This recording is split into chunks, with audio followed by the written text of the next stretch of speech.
వేకా jewellers వెలలేని Vaibhogam తరుగులేని నమ్మకం. ఇప్పుడు మన కాకినాడలో డిసెంబర్ 5న ఘనంగా ప్రారంభం కాబోతోంది గోల్డ్ అండ్ డైమండ్ ఆభరణాల వేదిక. అదానీ గ్రూప్కు దెబ్బ గట్టిగా పడింది. సరిగ్గా 24 గంటల్లో అదానీ గ్రూప్ ఆస్తులు 2,60,000 కోట్లు ఆవిరైపోయాయి. బుధవారం 14,28,000 కోట్లున్న అదానీ గ్రూప్ల ఆస్తులు గురువారం తెల్లవారేసరికి 12.3 లక్షల కోట్లకు పడిపోయాయి. గతంలో హిడెన్బర్గ్ కొట్టిన దెబ్బ కంటే ఇప్పుడు అమెరికా కొట్టిన దెబ్బ అదానీ గ్రూప్ని కోలుకోనివ్వకుండా చేసింది.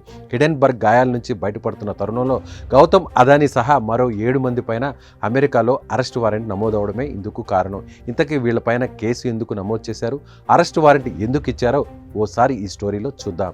రాబోయే 20 ఏళ్లలో 16,000 కోట్ల లాభం వచ్చే సోలార్ పవర్ సరఫరా కాంట్రాక్టులను దక్కించుకోవడానికి అదానీ గ్రూప్ భారత ప్రభుత్వ అధికారులకు $265 మిలియన్ అంటే ఇండియన్ కరెన్సీ ప్రకారం 2,29,000 కోట్ల లంచాలు ఇచ్చారన్నది ఫెడరల్ బ్యూరో ఆఫ్ ఇన్వెస్టిగేషన్ అధికారుల ఆరోపణ. సోలార్ ఎనర్జీ పవర్ ప్రాజెక్ట్ రాబోతున్నట్లు ముందుగానే బ్యాంకులు ఇన్వెస్టర్లకు తప్పుడు సమాచారం ఇచ్చి నిధులను సమీకరించేందుకు ప్రయత్నించారని FBI చెబుతోంది. అయితే ఈ నిధుల సేకరణలో అమెరికా ఇన్వెస్టర్లు కూడా ఉండడంతో ఆ దేశం దర్యాప్తును ప్రారంభించింది. ఈ ఆరోపణల కిందే గౌతమ్ అదానీతో పాటు అతని బంధువు సాగర్ అదానీ సహా 7 మంది పైన కేసులు నమోదు చేసిన ఫెడరల్ అధికారులు వారి అరెస్టుకు వారెంట్లు కూడా జారీ చేశారు.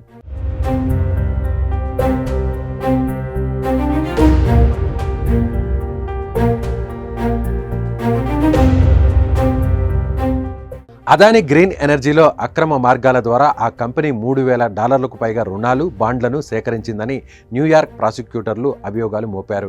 US సెక్యూరిటీ చట్టాలను అదానీ గ్రీన్ ఎనర్జీ సంస్థ ఉల్లంఘించిందని, అమెరికా ఇన్వెస్టర్ల నుంచి దాదాపుగా $175 మిలియన్ పైగా పెట్టుబడులను సమీకరించిందని ఆరోపించింది. దీనిపై దర్యాప్తు జరిపి పెనాల్టీతో పాటు కంపెనీపై ఆంక్షలు కూడా విధించాలని రెగ్యులేటర్ కోరింది. భారత్లో భారీ ఎనర్జీ ప్రాజెక్టును దక్కించుకోవడానికి గౌతమ్ అదానీతో పాటు ఇప్పుడు అభియోగాలు ఎదుర్కొంటున్న మరో 7గురితో కలిసి అధికారులకు లంచాలు ఇవ్వజూపినట్లు FBI చెబుతోంది. హిడెన్బర్గ్ అనే సంస్థ గతంలోనే అదానీ గ్రూప్ గురించి బాంబు పేల్చింది. అదానీ గ్రూప్లో అవకతవకలు జరుగుతున్నాయని ఓ పేపర్ని రిలీజ్ చేసింది. అదానీ గ్రూప్లో పెట్టుబడులు పెట్టిన వాళ్ళు తీవ్రంగా నష్టపోతారని హెచ్చరికలు కూడా జారీ చేసింది. అయితే సెబీ గ్యారంటీ ఇవ్వడంతో అదానీ గ్రూప్ ఇప్పుడిప్పుడే కోలుకుంటుంది. సరిగ్గా ఇదే సమయంలో అమెరికా బాంబు పేల్చడం, గ్రీన్ ఎనర్జీ విషయంలో అదానీ సంస్థ అధికారులకు లంచం ఇచ్చి పెట్టుబడులు సేకరించే ప్రయత్నం చేస్తుందని బయటపడడం, అదేవిధంగా అమెరికాలో కేసు కూడా నమోదు కావడంతో అదానీ సంస్థల ఆస్తులు దాదాపుగా 2.5 లక్షల కోట్లు 24 గంటల్లోనే ఆవిరైపోయాయి. అదానీ గ్రూప్ ఆఫ్ కంపెనీస్లోని అన్ని సంస్థల షేర్లు భారీగా పతనమయ్యాయి. అదానీ గ్రూప్లోని ACC, Adani Energy Solutions, Adani Enterprises, Adani Green Energy, Adani Ports, Adani Power, Adani Total Gas, Adani Wilmar, Adani Cements తీవ్రంగా నష్టపోయాయి. మార్కెట్లో నిన్న 14.28 లక్షలుగా ఉన్న అదానీ గ్రూప్ ఆస్తుల విలువ ఇవాళ 12.42 లక్షల కోట్లకు పడిపోయింది. ఈ గ్రూప్లో పెట్టుబడిదారులుగా ఉన్న GQG పార్ట్నర్స్ షేర్లు కూడా 25% మేర నష్టపోయాయి. ఈ కథలో లాస్ట్ పంచ్ ఏంటి అంటే భారత్, అమెరికా మధ్య నేరస్తుల అప్పగింత ఒప్పందం కూడా ఉంది. తాజా ఆరోపణలు రుజువైతే ఈ కేసుల్లో నిందితులంతా అమెరికాలో శిక్షను అనుభవించాల్సి ఉంటుంది.